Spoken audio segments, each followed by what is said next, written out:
अंबाला में चुनावी मौसम पूरी तरह से गर्म है, लेकिन आपको बता दें ये चुनावी मौसम किसी राजनीतिक पार्टी के चुनाव का नहीं बल्कि हरियाणा गुरुद्वारा सिख प्रबंधक कमेटी के चुनाव का है। ऐसे में कई दावेदार मैदान में उतरे हैं। वार्ड नंबर 6 की अगर बात करें तो सबसे प्रबल दावेदार सरदार गुरतेज सिंह हमारे साथ मौजूद हैं खास बातचीत करने के लिए, जिनका चुनाव निशान चढ़ता सूरज है। आइए उनसे जानते हैं कि क्या कुछ उनके विजन है, क्या कुछ मुद्दे लेकर वो लोगों के बीच में जा रहे हैं। सर, स्वागत है आपका सबसे पहले हमारी खास बातचीत। वाहिगुरू जी का खालसा, वाहिगुरू जी की फतेह। सबसे पहले सभी साध संगत को दसवें पिता गुरु गोबिंद सिंह महाराज जी के प्रकाश पर्व की लख लख बधाइयाँ। कहते वाह प्रगटे मर्द गंबड़ा वरियाम अकेला, वाह वाह गोबिंद सिंह आपे गुरु चेला। मैं सिर्फ इतना सभी साध संगत से कहना चाहता हूँ कि भी हमें गुरु गोबिंद सिंह जी के त्याग भरे जीवन से हमें शिक्षा लेकर आगे अपने जीवन के अंदर अपनी नीतियों को तय करना चाहिए और अपने लाइफ के जो मोटिव्स है और जो हमारी गतिविधियां हैं उनको आगे बढ़ाना चाहिए। सर, क्या कुछ मुद्दे हैं, क्या आपका विजन है जिसको लेकर लोगों के बीच जा रहे हैं? देखिए, सबसे पहले तो मैं सभी साध संगत को बधाई देना चाहता हूं कि 13 साल के बाद ये चुनाव हमारे बीच में दोबारा आया है। और मुद्दे तो बहुत हैं, मुद्दों की कोई कमी नहीं है, क्योंकि काफी समय से बहुत से काम ऐसे हैं जो नहीं हो पाए हैं। फॉर एग्जाम्पल, जैसे हम बात करते हैं, सबसे पहले तो सिख धर्म के प्रचार की बात करते हैं। प्रचार में कई खामियां पाई गई हैं जो अभी तक लगता है ये मेरा कहना नहीं है, बेसिकली ये साध संगत जितनी भी हमारी संगत है उनका कहना है कि कहीं ना कहीं प्रचार में पिछले जितने भी हमारे कमेटीज के जो भी प्रबंधक थे या उनकी तरफ से कहीं ना कहीं खामियां इस तरह के प्रचार में रही हैं, जिसकी वजह से सिख कौम को कहीं ना कहीं भारी नुकसान उठाना पड़ा है। और साथ में ही उसके साथ जो मुख्य मुद्दा जो मुझे अपनी तरफ से लगता है, बिकॉज मैं काफी समय से शिक्षा से जुड़ा हुआ हूँ, तो जो हमारे स्कूल हैं, जैसे खालसा स्कूल की हम बात करते हैं, उसके बाद श्री गुरु हरगोबिंद हाई स्कूल की हम बात करते हैं, इस तरह के जितने भी सिख स्कूल हैं, जो सिख संस्थाएं हैं जो स्कूल चला रही हैं, उनका जो स्तर है एजुकेशन का वो काफी नीचे है इस समय। तो उसको उठाने का मुद्दा एक अहम मुद्दा हमारी जो सिख संगत जो चाहती है वो ये बड़ा एक इशू रहेगा जो मुझे लगता है इस इलेक्शन का। उसके बाद जब हम बात करते हैं हेल्थ की, अगर बात करते हैं, तो इतनी ज़्यादा पॉपुलेशन होने के बावजूद भी अगर हम अंबाला सिटी और अंबाला कैंट की बात करें तो तकरीबन, if I am not wrong, तो तकरीबन 50 से 60 हज़ार जो सिख परिवार या सिख लोग जो हैं, सिख वोटर्स जो हैं अंबाला सिटी और कैंट में रहते होंगे, लेकिन आज तक हम अपना एक अच्छा हॉस्पिटल मल्टी स्पेशलिटी नहीं बना पाए हैं। और हमें जैसे कोरोना काल के अंदर काफ़ी समस्याएं आई बुजुर्गों को, तो वो उससे कहीं ना कहीं लगता है भी कहीं ना कहीं एक ज़रूरत थी जो कमेटी की तरफ से एक कहीं शुरुआत होनी चाहिए थी, वो कभी नहीं हो पाई। तो चाहे वो शिक्षा को लेकर है, चाहे वो हेल्थ को लेके है, चाहे वो गुरु मर्यादा को गुरु घरों में मेंटेन करने को लेके है, काफ़ी चीज़ें हैं जो अभी तक अनएड्रेस्ड हैं, जिनको कभी एड्रेस नहीं किया गया।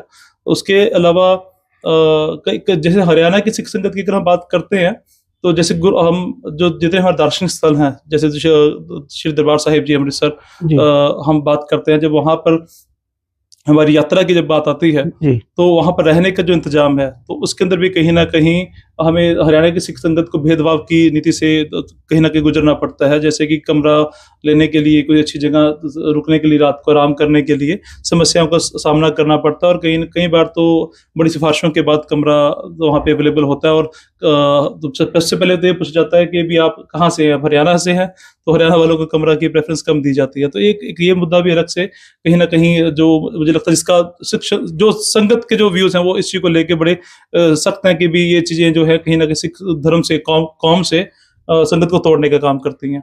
इसके अलावा मुद्दों की लिस्ट बहुत लंबी है, जो अगर हम समय होगा तो डिटेल में हर एक के ऊपर बात कर सकते हैं। जैसे कि अगर हम बात करें तो हमारी जो मार्शल आर्ट है, जो गतका है, वो कहीं ना कहीं लुप्त होती जा रही है, उसकी एक समस्या है। गुरमत सिखलाई कैंप है जिनकी कहीं ना कहीं कमी खलती है संगत को, कि भी जो नए बच्चे हैं आज के समय में भी इतनी कुर्बानियां करने के बावजूद भी नए बच्चे कहीं ना कहीं सिख धर्म से जुड़ने से गुरेज कर रहे हैं। कहीं ना कहीं कारण क्या है, कहीं ना कहीं हमारी फ्लेक्सिबिलिटी में कहीं ना कहीं फर्क रहा है कुछ समय से, कि जो ओहदों पे लोग बैठे हैं, जिन कुर्सियों पे लोग बैठे हैं, कहीं ना कहीं वो अपने राजनीति चलाने के लिए उन्होंने कहीं ना कहीं संगत को नहीं जोड़ नहीं पाए हैं वो कहीं ना। और एक सबसे बड़ा मुद्दा इसके अलावा और भी कहीं ना कहीं आता है, जो मुझे अभी तक सुनने में मिलता है और जो हम बात करके डिस्कस करके विचार करके निकालते हैं, कि कमेटी शुरू से ही जो कॉलोनीज के गुरुद्वाराज हैं, जो गांव के गुरुद्वाराज हैं, उनको मुख्य धारा के साथ जोड़ने में नाकाम रही है। तो उसकी वजह से क्या है, वहाँ पे डेवलपमेंट्स के जो इशू हैं, उनकी जो सुरक्षा के जो इशू हैं, वहाँ पे बीड़ साहब के ग्रंथ साहिब जी के वो जो कुछ मुद्दा हैं, वो जो कुछ मुद्दे हैं, तो वो भी एक आई थिंक कहीं ना कहीं रोष पैदा करते हैं सिख संगत में भी। वो अपने आप को छूटा हुआ कहीं महसूस करते हैं कि भी उनकी सार लेने वाला कोई नहीं है। तो इस तरह के कई प्लेटफॉर्म्स हैं।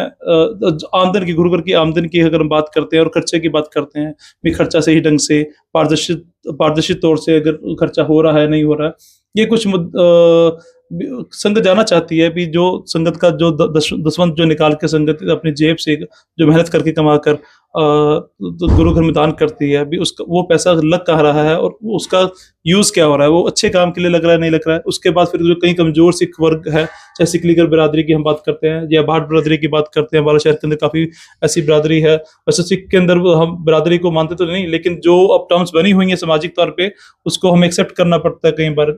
जो कमजोर तबके का सिख है, उसके उत्थान के लिए अभी तक कोई काम नहीं हो पाया। उसके लिए कोई ऐसा प्लेटफॉर्म नहीं हम डेवलप कर पाए जहाँ पे वो अपने आप को उभार के आ सके। और उनके बच्चों की शिक्षा की हम बात नहीं करते। फिर सबसे बड़ी बात, गुरु घर के जो वजीर हैं, ग्रंथी सिंह, सेवादार सिंह, जो हमारे पाठी सिंह साहिबान है, अब जो प्रचार के लिए और गुरु घर की व्यवस्था के लिए जिम्मेवार जो लोग हैं, उनकी कहीं ना कहीं इनकम को लेके भी काफी मुझे लगता संतुष्टि नहीं है। तो संगत में भी नहीं है और कहीं ना कहीं जो इस तरह के एम्प्लॉयज है उनके अंदर भी नहीं है। कारण क्या, अब कई बार पता चलता है भी किसी गांव के अंदर जाते हैं तो किसी पाठी जी को 4,000 की सैलरी है या 5,000 की सैलरी है, तो हमें कहीं ना कहीं मन में ये लगता है कि भी एक गुरु घर का वजीर जिसको हम इतने आदर सम्मान से देखते हैं, भी हमने उनको काफी कहीं ना कहीं अपने से बहुत नीचे रखा। जबकि हम अपने बच्चों के लिए जब हम बात करें तो हमें लगता है कि 50,000 पर मंथ की सैलरी भी कम हमें लगती है कहीं ना कहीं, और 1 लाख भी हम चाहें तो वो भी हमें कहीं ना कहीं कम लगती है। पर लेकिन जब हम गुरु घर की तरफ देखते हैं तो वहां पर आके कहीं ना कहीं इनके साथ भेदभाव तो कहीं ना कहीं है। उसके लिए कुछ ना कुछ ऐसे प्लेटफॉर्म्स पैदा करने चाहिए ताकि इनका कोई ऐसे फंड जनरेट करना चाहिए ताकि इनका परिवार, इन बच्चों की एजुकेशन, पाठी सिंहों के या जो ग्रंथी सिंह हैं उनकी एजुकेशन, बच्चों की एजुकेशन का कोई अच्छी व्यवस्था हो। इस तरह के बहुत मुद्दे हैं, मुद्दों की तो कोई कमी नहीं है। एंड सबसे बड़ी बात, जो बेफालतू के खर्चे हैं उनको कम करने का काफी बड़ा इशू हमारे बीच में रहता है। और सबसे एक सिंगल प्लेटफॉर्म पे सभी सारी कौम को एकत्रित करने का जो मुद्दा है वो सबसे बड़ा मुद्दा है। गुत्तेज जी, आमतौर पे देखा जाता है कि गुरु घर जो हैं वहां पर किसी तरह की राजनीति नहीं होनी चाहिए, लेकिन पॉलिटिकल इंटरफेरेंस काफी रहता है। आपके मैनिफेस्टो में भी ये बात है, तो इसको लेकर क्या कुछ किया जाए? Definitely, I totally agree. मुझे लगता है हमें ये बात माननी पड़ेगी आज के समय में भी, गुरु घर कहीं ना कहीं राजनीतिक दलों के प्रभाव में इस समय आ चुके हैं। और पिछले कुछ समय से तो खासकर जो सरकारें चलती आ रही हैं उनका काफी इंटरेस्ट गुरु घरों को लेकर रहता है। और उसका कारण क्या है वो जानते हैं, या तो वोट की राजनीति की वजह से लगा लीजिए, और या कहीं ना कहीं गुरु घर की मैनेजमेंट काफी इंटरनली लिंक्ड है। सभी एक पूरा शहर कहीं ना कहीं इंटरनली लिंक्ड है कहीं ना कहीं, तो उसका फायदा हर एक पार्टी उठाना चाहती है। और मुझे लगता है कहीं ना कहीं गलत है, चाहे मैं भी हूँ। तो अब मजबूरी ये बन चुकी है कि आज के समय में किसी न किसी पार्टी के साथ आपको जुड़ना पड़ता है। लेकिन अदरवाइज अगर सिद्धांतिक तौर पे देखा जाए तो ये गलत है। और मुझे लगता है जितने भी राजनीतिक दल हैं उनको इस बात से किनारा करना चाहिए। और गुरु घर की राजनीति से, या गुरु घर की जो, देखिए मैं आपको एक सिंपल सी बात कहना चाहूंगा, मुझे लगता है ये शब्द गलत यूज हुआ है यहाँ पे, गुरु घर की राजनीति के अंदर हम बात करते हैं। कारण कि ये काम सेवा का काम जी, तो इसको कहीं ना कहीं टर्म को चेंज करके काफी समय से राजनीति के अंदर बदलाव कर दिया, क्योंकि लोग इस प्लेटफॉर्म का यूज अपने मतलब के लिए कर रहे हैं। वो कहीं ना कहीं कम होना चाहिए। जैसे आज की मैं बात करता हूँ तो मैंने देखा भी अब इस इलेक्शन के अंदर भी काफी खर्चा जितने भी कैंडिडेट्स कर रहे हैं, बड़ी बड़ी फ्लेक्सेस हैं सबकी। तो कोशिश तो हमारी भी रही शुरू में कि भी हम फ्लेक्सेस के ऊपर खर्चा ना करें और बेफालतू का खर्चा ना करें। क्योंकि कारण क्या है, क्योंकि इसमें ये एक सिद्धांत के ऊपर लड़ने वाली लड़ाई है और गुरु घर की संभाल की लड़ाई है। तो इसमें जब हम खर्चा करते हैं तो कई बार कोई अच्छा कैंडिडेट आता है तो उसके लिए बड़ा मुश्किल होने वाला है। हम एक प्रेसिडेंट सेट नहीं करना चाहते, हम एक चीज आज सेट नहीं करना चाहते कि भी आज हमने आज फ्लेक्सिस लगा के इलेक्शन को उठा के खर्चा करके उसको इतना बड़ा बना दें कि कल को कोई एक आम गुरु का सिख जो मुझसे ज्यादा बेहतर भी हो सकता है, जिसको नॉलेज मुझसे ज्यादा हो सकती है, जो मैनेजमेंट को मुझसे बेहतर तरीके से चला सकता है, सपोज करो, तो वो भी आने से कतराएंगे इसमें कहीं ना कहीं। तो ये चीजें कहीं ना कहीं इस पे कंट्रोल होना चाहिए। गुरतेज जी, आमतौर पे देखा जाता है कि बेदबी के मामले काफी सामने आ रहे हैं, जी। तो ऐसे में सुरक्षा को लेकर सीसीटीवी कैमरेस की अगर बात करें तो आपको नहीं लगता इस तरह की व्यवस्था हर गुरु घर में होनी चाहिए ताकि किस तरह का कोई मामला ना हो? जैसे कि मैंने आपको पहले कहा कि कहीं ना कहीं जो हरियाणा गुरुद्वारा प्रबंधक कमेटी है या पहले जो कमेटीज रही हैं एसजीपीसी की हम बात करते हैं, वो जो कॉलोनी वाले गुरु घर हैं और जो गांव वाले गुरु घर हैं उनको अपने साथ जुड़ने में नाकाम रही है। और इसी वजह से शायद कहीं ना कहीं जो नुकसान होते हैं ज़्यादातर इसी तरह के केसेस में होते हैं, जहां पर कोई एक हर टाइम एक कोई व्यक्ति या क्या कोई सेवादार अवेलेबल नहीं होता, तो वहां पे चांसेस ज्यादा होते हैं इस तरह के। तो ये एक अगर मुख्य धारा से सभी जुड़े होंगे तो उसमें मैनेजमेंट करना थोड़ा इजी हो जाता है और सीसीटीवी लगाना भी इजी हो जाता है कहीं ना कहीं, और सभी गुरु घरों की सुरक्षा करना थोड़ा आसान हो जाता है, क्योंकि involvement of every single member, मतलब मुझे लगता है सभी की इन्वॉल्वमेंट चाहिए इसके अंदर, कि जो भी संगत है संगत की इन्वॉल्वमेंट भी हो, अलग कमेटीज बनी हो, और हर एक व्यक्ति को इन्वॉल्व करके चलने का काम ही मुझे लगता है भी अगर मैं भी कल को बनता हूँ, अगर परमात्मा मुझे मौका देता है और संगत मुझे आदेश देगी, तो मुझे लगता है भी संगत को साथ लेकर ही ये जो हमारा जो मैनिफेस्टो है उसको हम कंप्लीट कर पाएंगे, अदरवाइज बहुत मुश्किल है। अगर गुरतेज सिंह ये कहे भी ये लड़ाई गुरतेज सिंह की है या ये लड़ाई बाकी कैंडिडेट्स की है या गुरदीप सिंह भानुखेड़ी जी की है या टक्कर जी की है या बिट्टा जी की है या ये हम परविंदर जी भोला जी उनकी है, हमारी लड़ाई नहीं है। ये बेसिकली लड़ाई सिद्धांत की और बेसिकली लड़ाई, यानी आप ये कहना चाह रहे हैं कि तेरा मेरा छोड़ के समस्त एक समाज की बात हमें करनी चाहिए। और मैं तो आज भी इस बात को वेलकम करता हूँ कि भी सभी लोग आज भी बैठे आके, अगर किसी को लगता है भी कोई व्यक्ति मुझसे बेहतर संभाल कर सकता है और मुझसे बेहतर कहीं ना कहीं तो अपना समय दे सकता है और मैनेजमेंट का एक्सपोजर किसी को मुझसे ज्यादा है, तो हम आज भी पिछड़ने के लिए तैयार है, कोई समस्या नहीं है। लेकिन बात है अभी सिद्धांत पे आए और सेवा के लिए आए, सिर्फ अपने आप को मेंबर बनने के लिए, राजनीति चमकाने के लिए ना आए, अपनी अगर मन में है कहीं ना कहीं सेवा भाव तो जरूर आए। आमतौर पर देखा गया है गुरतेज जी की अगर शिक्षा की बात करें तो सिख समाज के कई ऐसे नौजवान बच्चे हैं जिन्होंने देश का भी नाम रोशन किया है। आप खुद एक शिक्षित हैं, हाई डिग्री हैं आपके पास, तो ऐसे में जो सिख समाज के बच्चे हैं उनको आगे मोटिवेट करने का काम किया जाए। डेफिनेटली अभी हम तो मैं पहले भी करता हूँ, आई हैव ऑलरेडी मेड, मतलब मैंने पहले भी काफी लिस्ट बनाई है जो सिख, जो साबित सुर सिख हैं जिन्होंने देश का क्या वर्ल्ड के अंदर सिखों का नाम रोशन किया है। हम बात करते हैं अजय बंगा जी, मास्टर कार्ड के आई थिंक सीईओ थे, एंड उसके साथ अभी आई थिंक वर्ल्ड बैंक के भी वो right now I think CEO है, right, if I am not wrong, मैं अगर गलत बोला मुझे ठीक कर दीजिएगा आप। उसके बाद मिल्खा सिंह जी ने हमारे देश का नाम रोशन किया। हमारे भी स्वर्गवास अभी हमारे प्राइम मिनिस्टर पूर्व प्रधानमंत्री जी का हुआ है हमारा मनमोहन सिंह जी का, उनके अर्थशास्त्र को तो लेके सभी लोग भली भांति जानते हैं कि भी कितना स्ट्रांग उनका अर्थशास्त्र रहा है और देश के लिए उनका क्या योगदान है।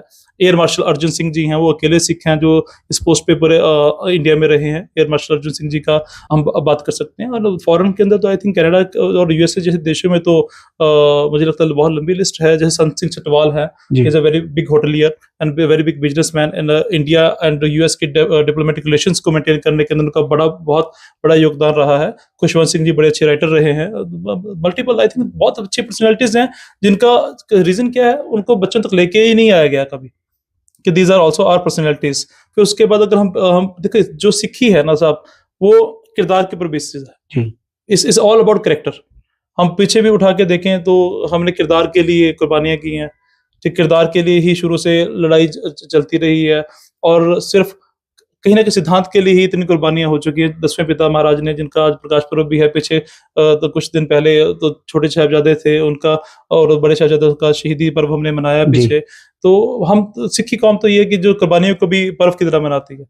तो बड़ा जज्बा है कौम के अंदर, अगर सही दिशा मिले और सही अगर कहीं ना कहीं काम हो तो आई थिंक काफी कुछ चेंज किया जा सकता है। अभी तो मैं आपको शायद पता भी होगा राघव जी, कुछ समय पहले तक तो हर एक हिंदू परिवार में बड़ा बेटा भी सिख बनता था, लेकिन वो रिवाज अभी कहीं ना कहीं लुप्त हो गया, कहीं ना कहीं घटता चला जा रहा है। रीजन क्या है? हमारे प्रचारकों ने कहीं ना कहीं इस बात के ऊपर कट्टरता से कहीं ना कहीं, या किसी अब कारण क्या है देखिए संगत ज्यादा अच्छे तरीके से बता सकती है, लेकिन कुछ कारण जो मुझे समझ में आते हैं भी कहीं ना कहीं हम जोड़ नहीं पाए।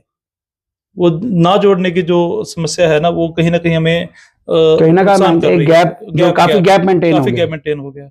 यूथ के साथ भी हम अपने यूथ को भी नहीं जोड़ पा रहे हैं, हम और तो किसी को क्या जोड़ेंगे, हम अपने यूथ को भी नहीं जोड़ पा रहे हैं सही ढंग से अपने साथ। एंड गुरु घर में गिनती दिन ब दिन बच्चों की, नए बच्चों की कम होती जा रही है। मुझे लगता नहीं, जब भी मैं जाता हूँ तो कोई 35 साल से नीचे का कोई मुझे सिख बहुत कम नौजवान है। कुछ गांव है, भारोखड़ी गांव है, बड़ी अच्छी उनकी टीम है, जी तो सेवा करने में बहुत फेमस भी है।